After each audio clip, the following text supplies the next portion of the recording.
আসসালামু আলাইকুম এভরিওয়ান, কেমন আছেন সবাই? আশা করি সবাই ভালো আছেন।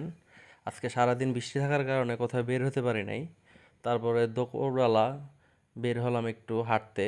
এই বৃষ্টির মধ্যে হালকা বৃষ্টি ছিল, তো হাঁটতে বিজয়কে নিয়ে বের হলাম। তারপরে হাঁটতে হাঁটতে চিন্তা করলাম আমাদের এখানে মোড়ের মধ্যে তিন রাস্তার মোড় বলে যেটা, এই মোড়ের মধ্যে সব থেকে ভালো আমাদের এলাকার মধ্যে আলুর চপ বানায় মামির দোকান আর কি। তো মামাও মাঝে মাঝে সময় দেয়, কিন্তু ম্যাক্সিমাম টাইম মামি থাকে দোকানে। তো চিন্তা করলাম ওনার দোকানে গিয়ে একটু হালকা পাতলা নাস্তা করে আসি, ওনার যে আলুর চপ ফেমাস আলুর চপ একটু এটা খেয়ে আসি বৃষ্টির মধ্যে। তো চলে আসলাম মামির দোকানে, দেখতেই পারছেন মামিকে আপনারা। তো মামির দোকানে আসার পর আপনার মামিকে বললাম, মামি দেন আলুর চপ দেন। তো মামি আলুর চপের পাশাপাশি আরও সিঙ্গারা, তারপরে ওনার সমোসাটা আমার নর্মালি এত একটা ভাল লাগে না অ্যাজ ইউজুয়াল, কিন্তু আজকেরটা অনেক ভালো ছিল।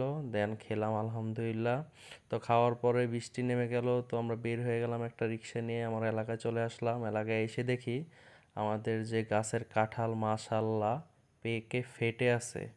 আপনারা দেখতে পাচ্ছেন যে কাঁঠালটা পুরা ফেটে আছে। আমাদের এই গাছের কাঁঠালের আপনার চামড়া অনেক পাতলা হয়, যার কারণে এটা পাকার আগেই মূলত ফেটে যায়। ফেটে গেলে পরে কেটে বাসায় দু একদিন রেখে দিলে পেকে যায় আর কি। যাই হোক, কাঁঠালের গল্প আরেকদিন বলবো। তারপর এলাকায় বিকালবেলা একটু হাঁটতে বের হলাম।